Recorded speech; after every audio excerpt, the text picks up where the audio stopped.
Hi friends, welcome to our channel. విద్యాదేవితో సీత మాట్లాడుతూ ఉంటుంది. జరిగిందంతా చెప్తుంది. ప్లంబర్ గురించి ఏదో విషయం ఇద్దరు అత్తలు దాస్తున్నారత్తమ్మా. వాళ్ళిద్దరూ నేను గదికి వెళ్ళేటప్పటికి చాలా కంగారు భయపడిపోతూ ఉన్నారు. వాడిని నా కంట పడకుండా మేనేజ్ చేసి పంపించేశారు, నేను చూడకుండానే అని చెప్తూ ఉంటుంది. అంటే నీ కిడ్నాప్కి ఈ ప్లంబర్కి ఏదో సంబంధం ఉందని నాకు అనుమానంగా ఉంది సీత అని విద్యాదేవి అంటుంది. నాకు కూడా అలానే ఉంది అత్తమ్మ. ఇప్పుడు తీగ కదిలితే డొంక అంతా బయటపడుతుంది. ఇప్పుడు తెలిసింది కాబట్టి మనం ఆరా తీద్దాం అని చెప్తూ ఉంటుంది. సరే కానీ నువ్వు ఈ విషయం రామ్తో చెప్పకు, ఎందుకంటే రామ్ చెప్పినా నమ్మడు అని విద్యాదేవి అంటుంది. అవును అత్తమ్మ, ఆయన చెప్పినా నమ్మరు. ఆయనకి ఆధారాలు కావాలి, ప్రూఫ్స్ కావాలి. అందుకనే నేను ఈ విషయం ఇప్పుడే చెప్పను, అన్ని రుజువులు దొరికాక అప్పుడు చెప్దాం మామకి అని అంటుంది. సరే కానీ సీత, మీ ఇద్దరు గొడవలు పడొద్దు, అన్యోన్యంగా ఉండండి, ఇద్దరు కలిసిమెలిసి ఉండాలి, అర్థమైందా అని హెచ్చరిస్తూ ఉంటుంది సీతకి. అలాగే అత్తమ్మ అంటూ గదిలోకి వెళ్ళి అంతా సర్దుతూ ఉంటుంది. ఇంతలో రామ్ ఆఫీస్ నుంచి ఇంటికి వస్తాడు. సీత, ఏం చేస్తున్నావు అని అడుగుతూ ఉంటాడు.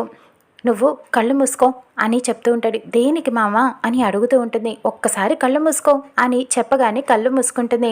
నుదుటిన ముద్దు పెడతాడు చాలా ప్రేమగా. రామ్ ఇక తన జోబులో నుంచి కుంకుమ తీసి పెడుతూ ఉంటాడు సీతకి. ఇక కళ్ళు తెరువు అని చెప్తూ ఉంటాడు. ఏం చేసావు మామ అని అడుగుతూ ఉంటుంది. ఒకటి ముద్దు పెట్టాను, రెండవది నువ్వే చూద్దు కానీ రా అంటూ అద్దం ముందలకి తీసుకువెళ్ళి చూపిస్తూ ఉంటాడు సీతని. సీత తన నుదుటిన కుంకుమ చూసి ఆశ్చర్యపోతుంది. ఈ కుంకుమ ఎక్కడిది అని అడుగుతూ ఉంటుంది. అమ్మవారి కుంకుమ అని రామ్ చెప్పటంతో, అవునా, నువ్వు గుడికి వెళ్ళవా అని అడుగుతూ ఉంటుంది. అవును, వెళ్ళకూడదా, అంత ఆశ్చర్యంగా అడుగుతున్నావు అని అడుగుతూ ఉంటాడు. అవును మామ, ఆశ్చర్యంగానే ఉంది. ఎందుకంటే నేను నాతో పాటు గుడికి రమ్మంటేనే వర్క్ ఉంది అని చెప్పి ఏదో ఒకటి కహానీ చెప్తావు కదా, తప్పించుకుంటావు. అలాంటిది నువ్వు ఒక్కడవే గుడికి వెళ్ళావా, ఎందుకు మామ అని అడుగుతూ ఉంటుంది. అవును సీత, నేను ఒక్కడనే వెళ్ళాను, ఎప్పుడు ఇలా వెళ్ళలేదు, ఒక్కడనే, నాకే కొత్తగా ఉంది. మొన్న నువ్వు కిడ్నాప్ అయినప్పుడు నేను చాలా కంగారు పడిపోయాను. నువ్వు కొన ఊపిరితో ఉన్నప్పుడు నేను చాలా భయపడిపోయాను. నిన్ను బ్రతికిచ్చమని ఆ దేవుణ్ణి కోరుకున్నాను. ఇప్పుడు నువ్వు మంచిగా ఉన్నావు, అందుకని మొక్కు చెల్లించుకోవడానికి నేను ఆ గుడికి వెళ్ళి నీకు అమ్మవారి కుంకుమ తీసుకువచ్చాను అని చెప్పడంతో సీత కన్నీళ్లు పెట్టుకుంటుంది. ఆనందంతో చాలా సంతోషపడిపోతూ ఉంటుంది. రామ్ని కౌగిలించుకుంటుంది ప్రేమగా. మామ, నన్ను కాపాడింది ఆ దేవుడు మాత్రమే కాదు, ఈ దేవుడు కూడా నన్ను కాపాడాడు. ఆ రోజు నీలో ఉన్న ప్రేమని ఆ కాసేపట్లో నేను చూశాను మామ. సావిత్రి యముడితో తన భర్త ప్రాణాల కోసం పోరాడినట్టు నువ్వు నా ప్రాణాల కోసం పోరాడావు. ఆ దేవుడు అందుకే నా కోసం నిన్ను పంపించేశాడు సీత అని చెప్తూ ఉంటాడు రామ్.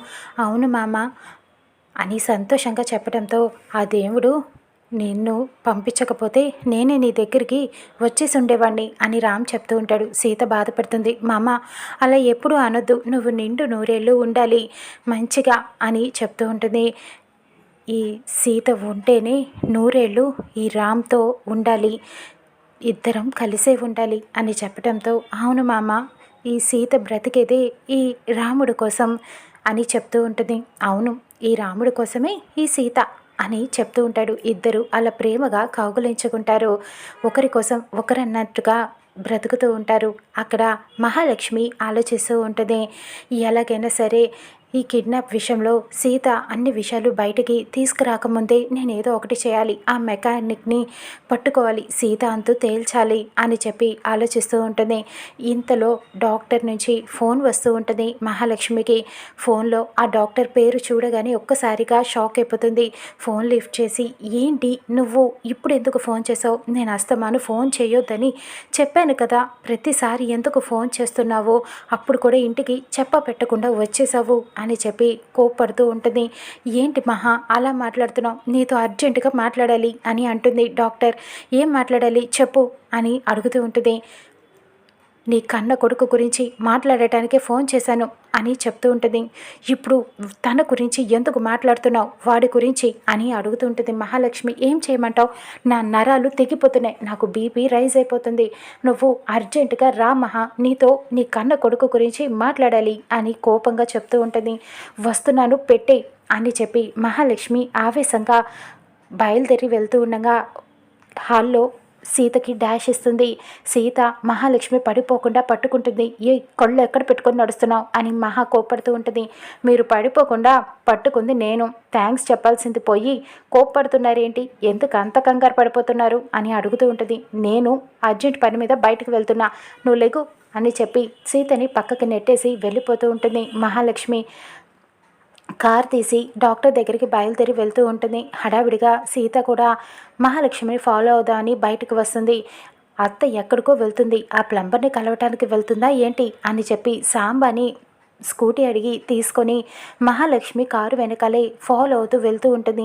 ఈ అత్త ఎక్కడికి వెళ్తుంది, చెప్ప పెట్టకుండా అంత కంగారు పడిపోతుంది. కొంప తీసి ఆ కిడ్నాపర్సు లేకపోతే ఈ ప్లంబర్ ఏదైనా విషయం తెలుస్తుందేమో, మనం ఫాలో అయ్యి వెళ్ళాల్సిందే అంటూ వెళ్తూ ఉంటుంది. ఇక ఒకచోట మహాలక్ష్మి వెళ్ళిపోవడంతో ఫాస్ట్గా సీత ఫాలో అవ్వలేకపోతుంది. ఒకచోట ఆగిపోతుంది. ఈ అత్త ఎక్కడికి వెళ్ళిందో అర్థం కావట్లేదే అంటూ వెతుకుతూ ఉంటుంది. ఆ డాక్టర్ ఇంటికి వెళ్తుంది మహాలక్ష్మి. ఏంటి, ఎందుకు ఇంత అర్జెంటుగా రమ్మన్నావు అని ఆ డాక్టర్ మీద అరుస్తూ ఉంటుంది. ఏం చేయమంటావు మహా, నీ కొడుకుని నా వల్ల కాదు, నేను పెంచలేకపోతున్నాను, వాడి ఆగడాలు నేను భరించలేకపోతున్నా అని కోప్పడుతూ ఉంటుంది. ఇప్పుడు ఏమైంది, ప్రతి నెల నీకు డబ్బు పంపిస్తూనే ఉన్నా, ఎంత డబ్బు పంపిస్తున్నాను అని చెప్తూ ఉంటుంది. నువ్వు నీ భర్త నువ్వు కలిసి ఉన్నప్పుడు వాడు పుట్టాడు, 5 ఏళ్ల కొడుకు ఉన్నప్పుడు నీ భర్త నీతో చెప్ప పెట్టకుండా ఎటో వెళ్ళిపోయాడు. నువ్వు వాణ్ణి నాకు అప్పచెప్పావు పెంచమని చెప్పి. నువ్వు సుమతి దగ్గరికి వెళ్ళి డబ్బు ఎలాగైనా సంపాదించాలని చెప్పి సుమతి ఇంట్లో తిష్ట వేశావు, వాళ్ళకి దగ్గరయ్యావు, డబ్బు బాగా సంపాదించావు, వాళ్ళని ఏం చేసావో తెలియదు కానీ ఎలాగో అలా డబ్బు సంపాదించావు. మరి నీ కొడుకుని నువ్వు తీసుకు వెళ్ళిపో మహా, నా వల్ల కావట్లేదు, వాడికి లేని అలవాటంటూ లేదు, తాగుడు, సిగరెట్టు, మందు అన్నీ ఉన్నాయి, వాడు ప్రతిసారి ఆడపిల్లల్ని ఏడిపిస్తూనే ఉంటాడు, అందరితో గొడవలు పడుతున్నాడు, ఇప్పుడు జైల్లో ఉన్నాడు, వాడు 2 రోజుల్లో రిలీజ్ అవుతున్నాడు, వాడు వచ్చాక ఇంక నా వల్ల కాదు కాబట్టి నువ్వు ఎలాగైనా తీసుకువెళ్ళిపో మహా ప్లీజ్ అని అడుగుతూ ఉంటుంది. అదేంటి అలా మాట్లాడతావు అని చెప్పి అక్కడ ఉన్న తన కొడుకు ఫోటోని చూస్తూ ఉంటుంది.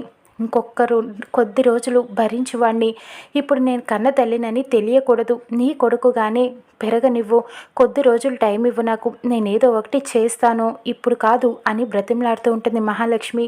లేదు మహా, నా వల్ల కాదు, ప్లీజ్ తీసుకువెళ్ళిపో అని చెప్తూ ఉంటుంది. ఇదిగో ఇప్పుడే నీకు డబ్బు ట్రాన్స్ఫర్ చేస్తానంటూ మహాలక్ష్మి డబ్బుని ఆ డాక్టర్ అకౌంట్లో వేస్తుంది. ఈ ఒక్కసారి భరించు కొద్ది రోజులు అని చెప్తూ ఉంటుంది. నువ్వు డబ్బులతో నన్ను మేనేజ్ చేస్తున్నావు కానీ ఇక వాడితో నీకు చాలా డేంజర్, నువ్వు అది ఆలోచించుకో, నువ్వు చాలా రిస్క్లో ఉన్నట్టే అని చెప్తూ ఉంటుంది డాక్టర్. సరే అది నేను చూసుకుంటాను అని చెప్పి బయలుదేరి వెళ్ళిపోతూ ఉంటుంది. సీత మహాలక్ష్మి కారు చూసి ఆ ఇంటి గుమ్మం దగ్గర ఆగుతుంది. డాక్టర్ అప్పుడే బయటకు వస్తారు. సీతని చూసి ఒక్కసారిగా మహా షాక్ అయిపోతుంది. ఏంటి సీత, నువ్వు ఇటువైపు ఇక్కడెందుకున్నా అని అడుగుతూ ఉంటుంది. అంటే నేను పని మీద బయటకు వెళ్తున్నా, మీ కారు చూసి ఆగాను. ఈవిడ ఎవరు, ఈవిడ మన ఇంటికి వచ్చిన డాక్టర్ కదా, ఈవిడతో మీకేం పని అని అడుగుతూ ఉంటుంది మహా కంగారు పడిపోతూ. ఒక డాక్టర్కి పేషెంట్కి ఉన్న సంబంధం అంతే, ఆస్మా స్పెషలిస్ట్ ఈవిడ, అందుకనే వచ్చాను అని చెప్తూ ఉంటుంది.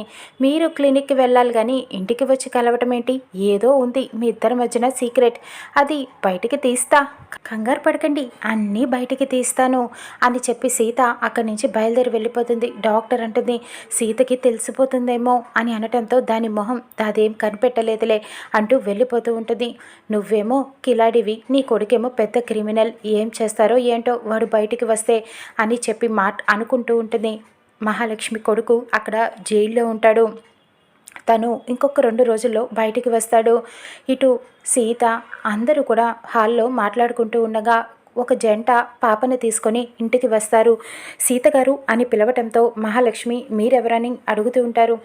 మా పాప చిన్నప్పుడు సుమతి అని సీత పేరు పెట్టింది. ఇప్పుడు స్కూల్లో వేద్దాం అనుకుంటున్నాం.